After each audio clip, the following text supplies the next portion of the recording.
Alors, les vacations des enseignants. Voilà quelque chose qui crée souvent des dissensions entre l'administration et les enseignants. Et chaque année, c'est toujours à couteau tiré. Et les parents d'élèves, à un moment donné, commencent à en avoir marre. On entend souvent, mais qu'est-ce qu'ils veulent? Ils veulent encore quoi? Encore eux? Alors, qu'en est-il réellement? En fait, au Gabon, bon, en fait, un peu partout dans le monde, hein, à la fin de chaque année, il y a l'organisation des examens. On peut avoir le CEP, le BPC, le bac, pour ne citer que ceux-là. Alors, l'État, sinon le ministère de l'Éducation nationale, sélectionne des experts pour aller évaluer les élèves. On les appelle les membres du jury, les présidents des centres, les présidents des jurys, ainsi de suite. Tout le personnel qu'il faut, le personnel d'experts pour aller évaluer les enfants, les élèves.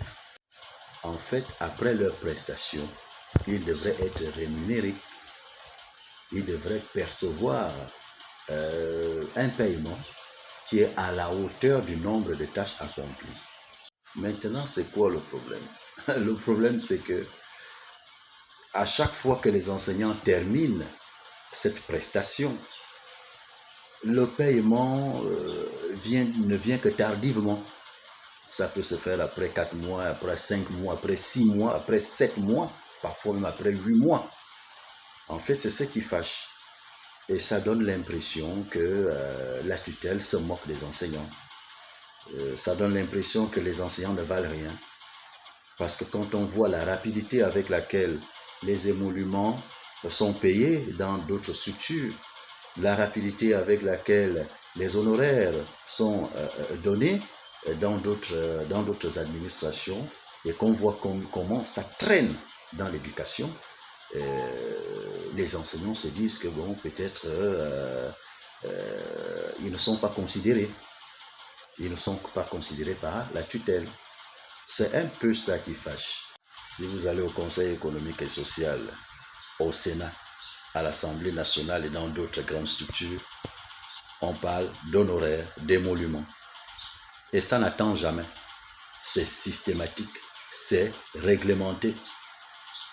Paiement après travail, après service rendu. Mais chez les enseignants, ça doit attendre. Et ça n'attend pas une semaine après la prestation, ça attend des mois. Voilà ce qui cause un peu la frustration.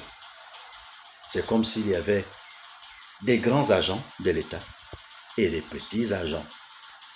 Comme s'il y avait un travail plus important que d'autres. En gros, ce qu'on appelle émolument, jeton de présence, honoraire chez les autres, c'est ce qu'on appelle vacation chez les enseignants. En fait, en gros, c'est ça. Et les enseignants se plaignent parce que ça se donne rapidement chez les autres, mais chez eux, ça, ils doivent attendre. Et ça doit se faire à la suite d'une grève généralisée et à la suite des coupures de salaire.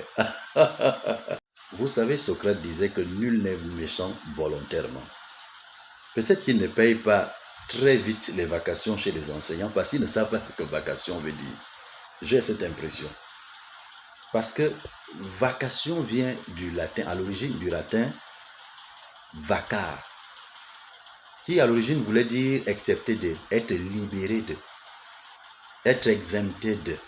En fait, c'est un mot qui a été utilisé pour la première fois entre le 14e siècle et le 15e siècle. C'était en 1460.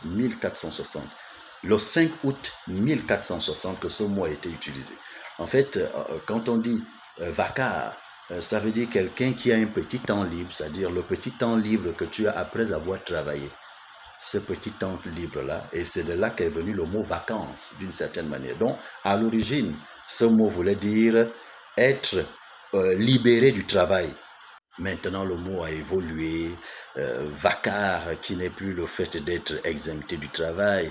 Vacar, c'est qu'est-ce qu'on peut faire de toi pendant ce petit temps. On peut te redéployer. Et ce redéploiement, par une extension sémantique quelques siècles après, ce redéploiement nécessite une rémunération. C'est là où est venu le mot vacation. c'est-à-dire un ensemble de tâches qu'on te confie dans un temps bien déterminé.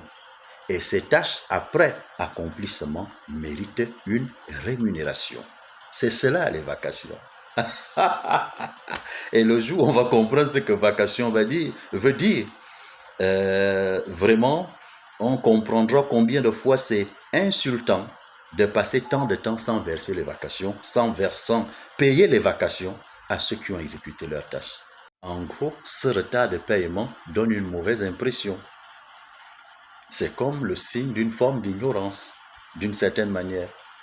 Parce qu'une vacation ne doit pas attendre 6 ou 8 mois pour être payée. C'est après travail accompli. Voilà pourquoi vous allez voir au Sénat, ainsi de suite, tout est spontané.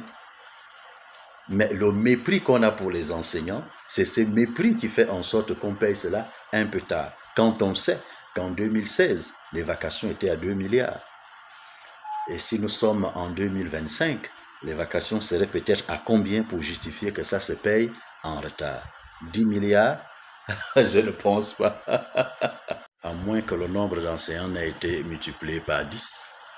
Quand on sait que ce n'est pas tous les enseignants qu'on appelle à l'examen. En fait, c'est le travail que vous allez faire sur le terrain dans un milieu précis et dans un temps bien défini. C'est ce travail qu'on appelle vacation. Vacation ne veut pas dire l'argent. L'État nous doit nos vacations, l'État doit nous donner nos vacations, le ministre ne veut pas nous donner nos... Non, et on ne donne pas les vacations, on paye les vacations. La vacation est une prestation que tu allais faire, mais qui doit être rémunérée. En fait, on paye les vacations, on ne donne pas les vacations. Bon, ça c'est... Bref, ça c'est bon. Nous restons toujours dans le sujet.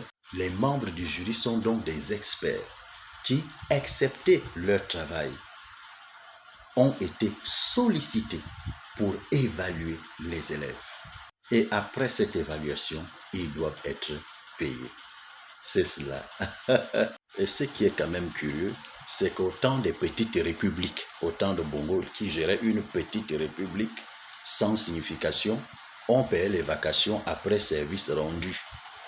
Et quand Bongo a accepté d'élargir son pouvoir et intégrer les super docteurs, ces super docteurs lui ont donné l'idée géniale de donner les vacations en décembre, c'est-à-dire 6 mois, 5 mois après le bac.